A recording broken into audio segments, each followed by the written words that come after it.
অর্ধ পৃথিবীর শাসক গাছতলায় শুয়ে আছে, বাহির থেকে একজন ওনার নাম শুনে এই দেশে আসছেন, এসে বলে যে আপনাদের দেশের প্রধানমন্ত্রী একটু দেখতে চাই।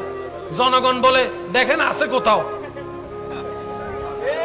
সুবহানাল্লাহ, একটু মন খুলে আসতেছেন, বলে যে দেখেন আশেপাশে কোথাও আছে কিনা। ওই মানুষটা বলে কিরে, অর্ধ পৃথিবীর শাসক প্রধানমন্ত্রী তিনি, মানুষজন দেখি কোনো ভয়ও পায় না, কিছু করে না, ব্যাপার কি ভাই? কই কই আছে ভাই, দেখেন। খুঁজতে খুঁজতে খুঁজতে যায় গাছতলায় যাইয়া ওমর ফারুক রাদিয়াল্লাহু তাআলা শুয়ে আছে, ওনাকে যাই জিজ্ঞেস করে ভাই একজনকে খুঁজতেছি, অনেকক্ষণ হয়েছে। সুবহানাল্লাহ বলেন না, পাই না। যে যারে জিজ্ঞেস করে বলে আছে কোথাও, নির্দিষ্ট কেউ ঠিকানা দিচ্ছে না। কই কারে খোঁজেন? কই আমি ওমরকে খুঁজতেছি। কই কি বিষয়? কই না ওনার একটু দেখার, চেহারাটা একটু দেখার ইচ্ছা আছে, চেহারাটা একটু দেখার ইচ্ছা। সুবহানাল্লাহ বলেন,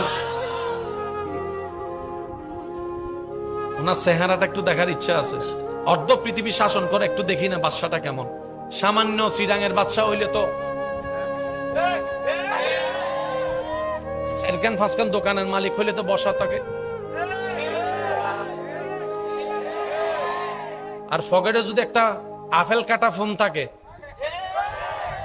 তাইলে তো কথা কখনোর আগে মানুষের দেখায় কয় 1.5 লাখ 1.5 লাখ।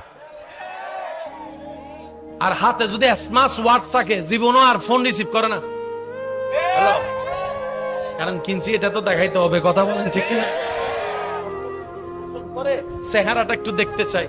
বলে যে আপনি যে ওমরকে খুঁজতেছেন, আর একটু জোরে। অর্ধ পৃথিবীর শাসকের সাথে আপনার কাফর সুফর চেহারায় তো মিল নাই, ব্যাপার কি? আপনার বডিগার্ড কই? আপনার রাজসিংহাসন কই? আপনার তাজমহল কোথায়? আপনার সেই খাট কই? আপনার সেই চেয়ার কই? ওমর ফারুক রাদিয়াল্লাহু তাআলা বলেন, তুমি যা বলছো, যা দেখতে চাচ্ছ, এগুলা জনগণের হক, এগুলা জনগণের অধিকার, এগুলো জনগণের অধিকার। সুবহানাল্লাহ বলেন।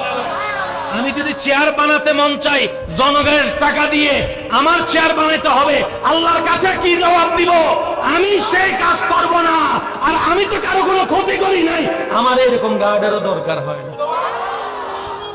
ফারুকে আজম, এবার জিজ্ঞেস করেন, ও ফারুকে আজম, আপনি এত সুন্দর দেশ চালানো শিখছেন কার থেকে? উত্তর দিবে, আমরা নবী রহমাতুল্লিল আলামিনের স্কুলের ছাত্র, আমরা নবী রহমাতুল্লিল আলামিনের স্কুল থেকে এই শিক্ষা নিয়েছি। চিৎকার দিয়ে একবার বলা যাবে সুবহানাল্লাহ? যতজন আল্লাহর বান্দায় কি আওয়াজে বলেন তো সুবহানাল্লাহ? আপনারাই বলেন তো, সারা পৃথিবীর শাসক যদি সব এই মেন্টালিটির হয়, এই চিন্তার হয়, আর কেউ উপবাসে ঘুমাতে হবে না? জোরে বলেন, উপবাসে ঘুমাতে হবে না? ক্ষুধার যন্ত্রণায় কষ্ট পেতে হবে না? ইফতিজিং থাকবে, দর্শন থাকবে, আর আজানি থাকবে, ঘুম থাকবে, কিচ্ছু থাকবে না। আপনি দরজা খোলা রেখে ঘুমিয়ে যেতে পারবেন। আল্লাহ আমাদের সবাইকে সেই ইসলামের নূর আলো নেওয়ার তৌফিক দান করুন।